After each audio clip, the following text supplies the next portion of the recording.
Imagine adopting a lovable boy who desperately needs a family, only to see your relationship fall apart because of it. Sarah did just that. And then, 5 years later, the unexpected happens. Her ex returns, shattered, repentant, and seeking redemption. You won't believe the twist that changes everything. Get ready for an emotional journey of love, overcoming, and the power of forgiveness. Stay with us and discover how Sarah and Ethan faced the toughest challenges and found the true definition of family. Sarah and Jack were the picture of the perfect couple. They met during their first year of college at the University of Illinois. Jack was a dedicated law student, always with a book in hand, while Sarah, a determined young woman, studied nursing. Their meeting seemed like fate. One afternoon, on campus, Jack dropped his books while trying to balance a coffee, and Sarah, who was passing by, hurried to help him. That sparked a friendship which soon turned into a deep and enduring romance. After graduating, Sarah and Jack got married and started their careers in Chicago. Sarah became a nurse at a local hospital, known for her empathy and skill with patients. Jack, on the other hand, joined a prestigious law firm and quickly rose up the ranks due to his talent and dedication. They bought a comfortable home in a peaceful suburb and began building their life together. Sarah and Jack always dreamed of having children.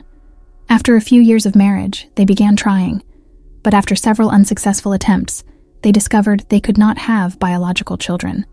This was a hard blow for both, but especially for Sarah, who had always dreamed of being a mother.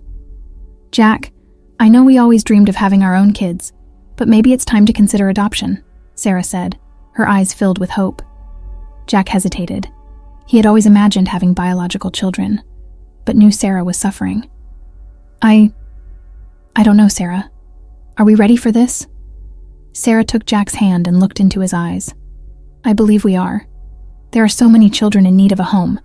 We can give them the love we have to offer." After many conversations and reflections, Jack finally agreed. They started the adoption process, filling out forms, participating in interviews, and undergoing evaluations.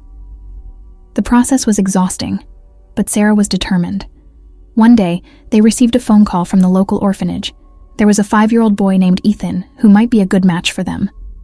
With hearts pounding, Sarah and Jack went to the orphanage to meet Ethan. Upon arrival, they were greeted by a social worker named Rachel. "Hello, Sarah and Jack. I'm so glad you're here. Ethan is a wonderful boy, and I'm eager for you to meet him." Rachel led them down a hallway to a playroom. There, sitting quietly on the floor, playing with building blocks, was Ethan. He had big, bright eyes and a smile that lit up the room. Sarah felt an immediate connection with him. "Hello, Ethan. My name is Sarah, and this is Jack," she said, kneeling down to the boy's level. Ethan looked up at her and smiled shyly. "Hi." Sarah felt a wave of emotion. "Do you like playing with blocks?" Ethan nodded. "Yes, I like to build things." Jack watched the interaction, feeling torn. He also felt something special for Ethan, but his concerns started to take over. "He seems like a lovely boy," Jack said to Rachel, trying to hide his apprehension. Rachel smiled. "He is. Ethan is very smart and has a huge heart. He's eager to find a family that will love him." As they left the orphanage, Sarah was radiant. "He's perfect, Jack. I feel like he's our son." Jack hesitated. "I know, Sarah, but do you think we're ready for this? I mean, he's black, and we live in a predominantly white neighborhood. Can we give him everything he needs?" Sarah looked at Jack firmly. "Love is love, Jack. We can overcome anything together. Let's give him a home full of love and support." Jack sighed, but agreed. However, his concerns continued to grow. In the following weeks, their discussions became more frequent. As days passed, Sarah visited Ethan numerous times, even alone, and each time she felt their connection grow stronger, as if they already knew each other and were part of each other. For Sarah, there was no doubt. Ethan was already part of her family. Despite Sarah's determination, Jack's anxiety only increased as the adoption process progressed. The nights were long and filled with discussions. "I just want to make sure we're doing the right thing," Jack said as they sat in the living room, surrounded by adoption papers. "I understand, Jack, but you saw Ethan. He needs a family. We can be that family," Sarah insisted, holding Jack's hand. Jack sighed. "I know, but what if he faces discrimination? What if he feels out of place? I don't want him to suffer. Sarah tried to reassure him. We'll teach Ethan to be strong and proud of who he is. We'll support him in everything. He will know he is loved. Jack's doubts did not diminish. One night, after another heated argument, he made a decision that would change everything. Sarah, I can't do this. I can't adopt Ethan. I'm not ready to handle this, Jack confessed, his eyes filled with regret. Sarah was devastated, but knew her love for Ethan was unwavering. Then I guess this is the end for us, Jack. I'm going to adopt Ethan on my own. Jack left the house, and Sarah proceeded with the adoption alone, determined to give Ethan all the love and support he needed. The weeks that followed were challenging.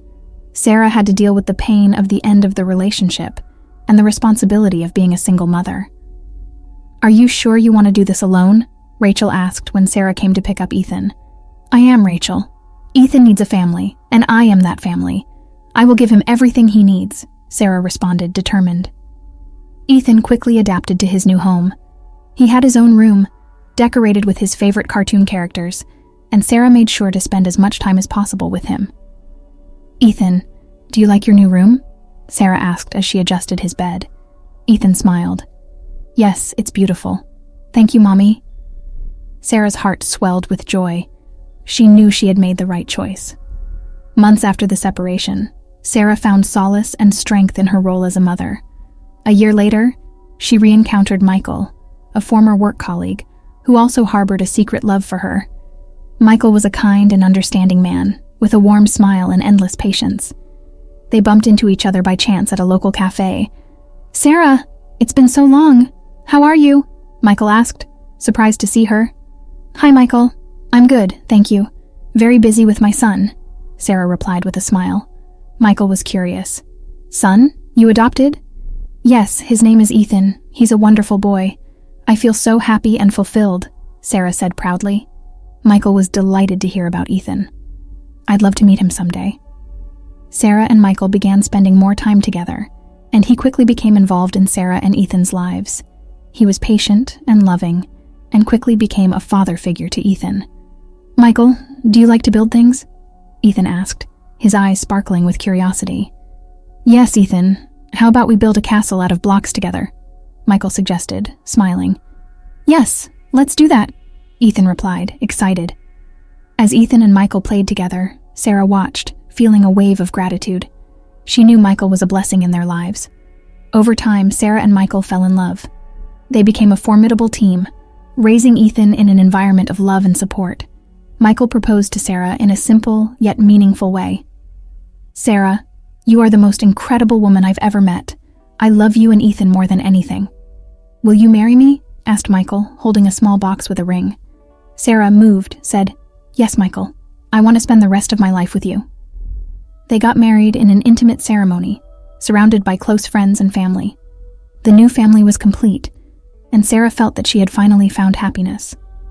5 years had passed since Sarah and Michael formed a happy and welcoming family. They lived in a charming house in the suburbs, surrounded by a flowered garden where Ethan, now a vibrant and curious 6-year-old boy, spent hours exploring. Ethan was an exemplary student, always with good grades and a contagious enthusiasm for learning. On weekends, he played soccer with a passion that lit up the eyes of any spectator. On a sunny Saturday, the family decided to have a picnic in the big city park, a place filled with ancient trees and vast lawns. While Michael and Ethan played ball, Sarah prepared a snack under the shade of an oak tree. Then her phone rang, cutting through the air with its urgent melody. She answered, and a fragile voice resonated from the other side. It was Jack, an old friend she hadn't spoken to since a painful disagreement years ago. Sarah, I've lost everything. I need help, pleaded Jack, with a tremor in his voice that denoted his desperation. Sarah, surprised and concerned, quickly stepped away a few paces, her heart racing. Jack, where are you? I'm at a shelter downtown. I have nowhere to go, he replied, his voice breaking with emotion. Still processing the situation, Sarah felt a whirlwind of feelings. The old hurt still throbbed in her chest, but compassion spoke louder upon hearing the distress in Jack's voice. She took a deep breath and said with determination, I will come to get you. Stay where you are. After hanging up the phone, She returned to where Michael and Ethan were playing. Ethan, sensing something in the air, ran up to her with a ball under his arm. "Mom, are you okay?" Sarah smiled at him, trying to hide her concern. "Yes, dear. I just need to sort something out with your dad." She explained the situation to Michael, who listened attentively. "Jack is at a shelter. He needs help. Let's go get him." Michael, always the family's safe haven, agreed readily. "Of course, Sarah. Let's go together," he proposed, placing a comforting hand on her shoulder. The family then headed to the shelter in the heart of the city. Upon arrival, they found Jack sitting on a wooden bench, visibly shaken. He was thin, his dirty clothes hanging on his emaciated body, and his eyes, once full of life, now seemed lost in a distant horizon. "Jack, what happened to you?" Sarah asked, approaching cautiously. Tears began to run down Jack's face as he recounted his sad story. "I lost everything, Sarah. After we parted, my life fell apart.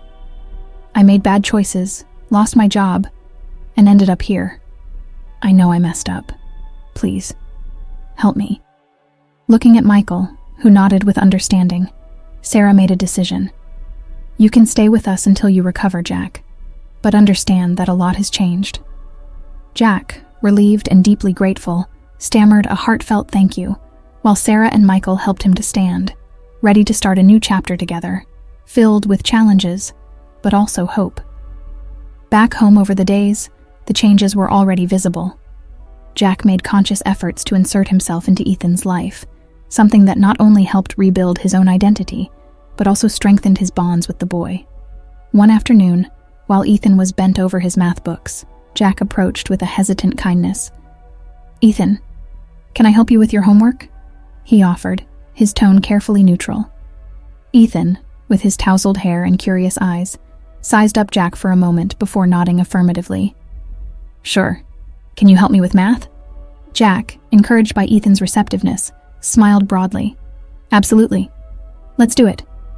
As they sat together, discussing numbers and equations, Sarah watched from afar, her feelings swirling in a mix of caution and hope. She saw Jack's effort and Ethan's gradual opening, but the scars from the past still throbbed silently in her heart. As time went by, Ethan had become a vital presence in Jack's recovery. The boy's innocence and joy played a crucial role in bringing light to Jack's darkest days, as he struggled to overcome his sadness and depression.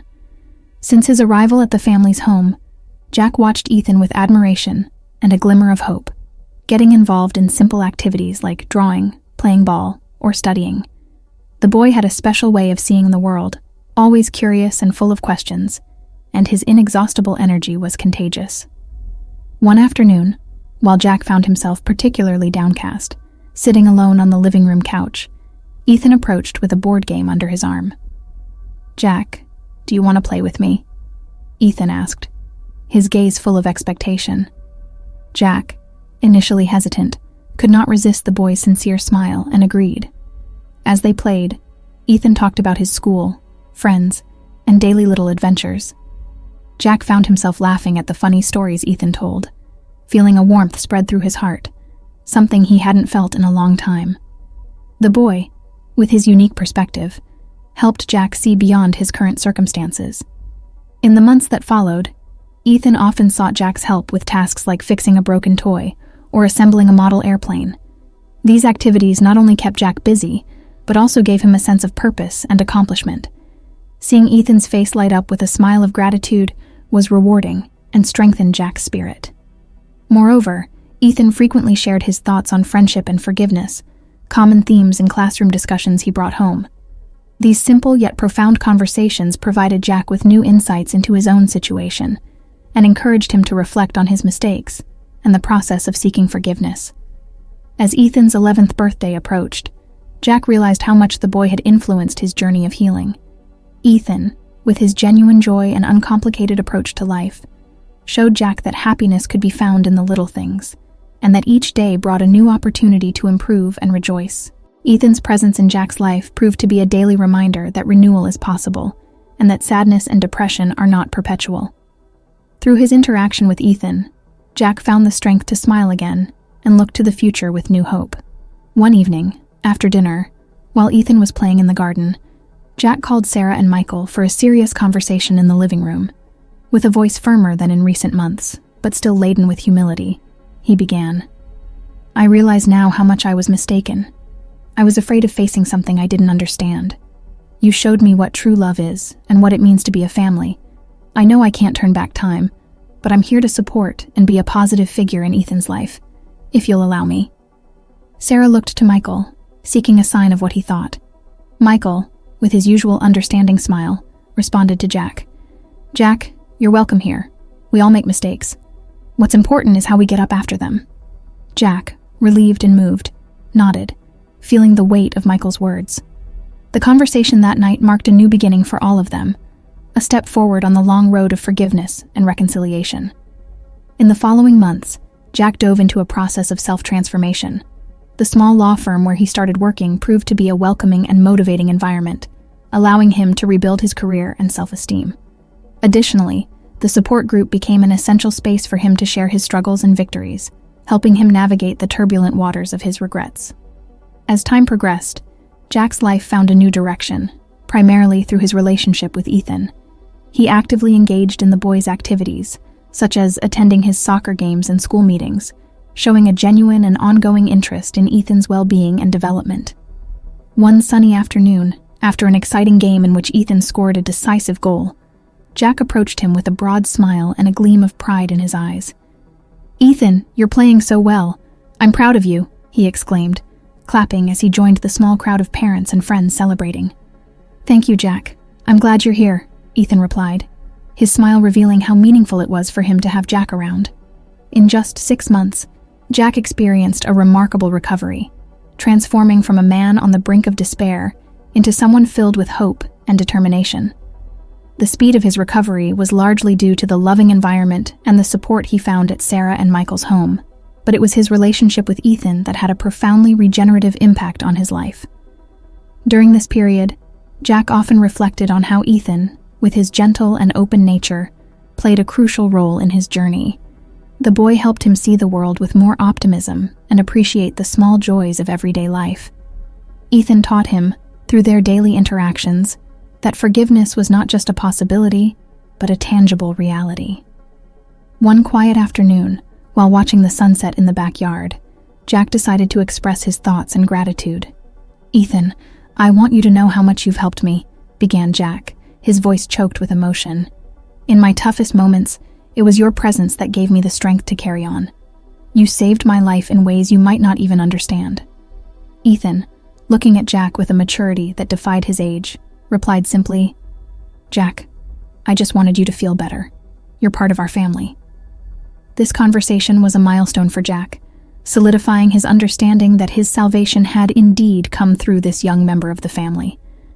Recognizing the depth of the impact Ethan had on his recovery, Jack felt a wave of immense gratitude, not only for Ethan, but for the entire family that embraced him when he needed it most.